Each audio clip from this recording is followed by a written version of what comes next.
ప్రధానమంత్రి నరేంద్ర మోడీ గారు ఇప్పుడు ఇథియోపియాలో అయితే పర్యటనలో ఉన్నారు. అక్కడ గౌరవమైన పురస్కారాన్ని కూడా అందుకున్నారు. ఆయన ఇతర దేశాల్లోని చాలా బిజీగా ఉంటూ మన దేశానికి సంబంధించిన సత్సంబంధాలను పెంచుకుంటూ వెళ్తున్నారు. ఒక రకంగా చూసుకుంటే మన దేశానికి ప్రపంచ స్థాయిలో గౌరవం పెరుగుతుంది. ఇటువంటి సమయంలోని ప్రధాని నరేంద్ర మోడీ గారి గురించి ఒక బిగ్ అప్డేట్ అయితే బయటపడ్డది. చాలా పెద్ద వార్త, ఆయన్ని కలచివేసే వార్త ఇది. ఎందుకంటే రాజకీయంలోనే ఒక భూకంపం సంభవించే వార్త లాంటిది బయటపడ్డది. ఆ విషయాలన్నీ మనం తెలుసుకునే ముందు దయచేసి నా ఛానల్ సబ్స్క్రైబ్ చేసుకుంటారని కోరుకుంటున్నాను. అదేవిధంగా మీకు ఈ వీడియో నచ్చినట్టయితే కనుక లైక్ అండ్ కామెంట్ చేసి ఇంకొంతమందికి షేర్ చేస్తారని కోరుకుంటున్నాను. ఇంక లేట్ చేయకుండా ఎందుకు ఆ భూకంపం సంభవించబోతుంది అనే విషయాలు మనం ఈ వీడియోలో తెలుసుకుందాం. ఇటీవల మహారాష్ట్ర మాజీ సీఎం కాంగ్రెస్ నేత పృథ్వీరాజ్ చౌహాన్ గురించి మీకు తెలిసే ఉంటుంది. ఆయన బీజేపీ అంటే ఆయన కిట్టదు. ఆయన ఎటువంటి వ్యాఖ్యలు చేశాడంటే డిసెంబర్ 19 రాజకీయ భూకంపం వస్తుందంట. ఈ రాజకీయ భూకంపం రావడం వల్ల బీజేపీలోని మొత్తం అందరూ కూడా పతనస్థాయికి వెళ్ళిపోతారంట.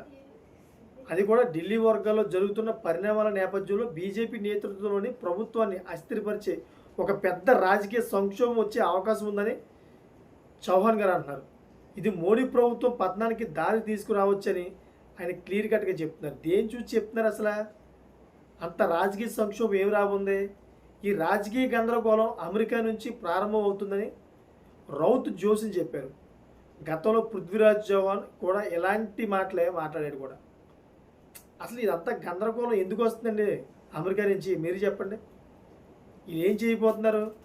ఈయన మాటలు అనడానికి ప్రధానమైన కారణం ఏంటంటే ఆర్ఎస్ఎస్ సంబంధించిన ఏదైతే రూల్ ఉందో ఆ రూల్ ప్రకారం బీజేపీ అధ్యక్షుడు కావాలి.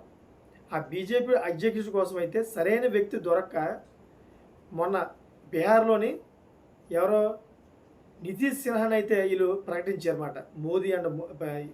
మోదీ అండ్ అమిత్ షా. దానికి సంబంధించిన విషయాన్ని వీళ్ళు అటు ఇటు తిప్పుతున్నారన్నమాట.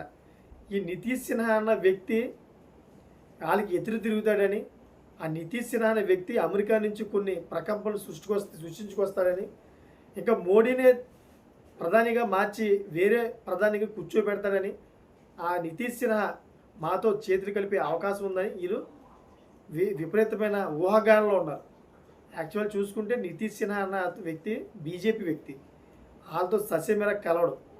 ఎప్పుడు కూడా నరేంద్ర మోడీ గారి టచ్లో ఉంటాడు. ఇప్పుడు ఆయన బీహార్ నుంచి మన దేశానికి సంబంధించిన బీజేపీ అధ్యక్షతను ఆయన వహిస్తాడనమాట.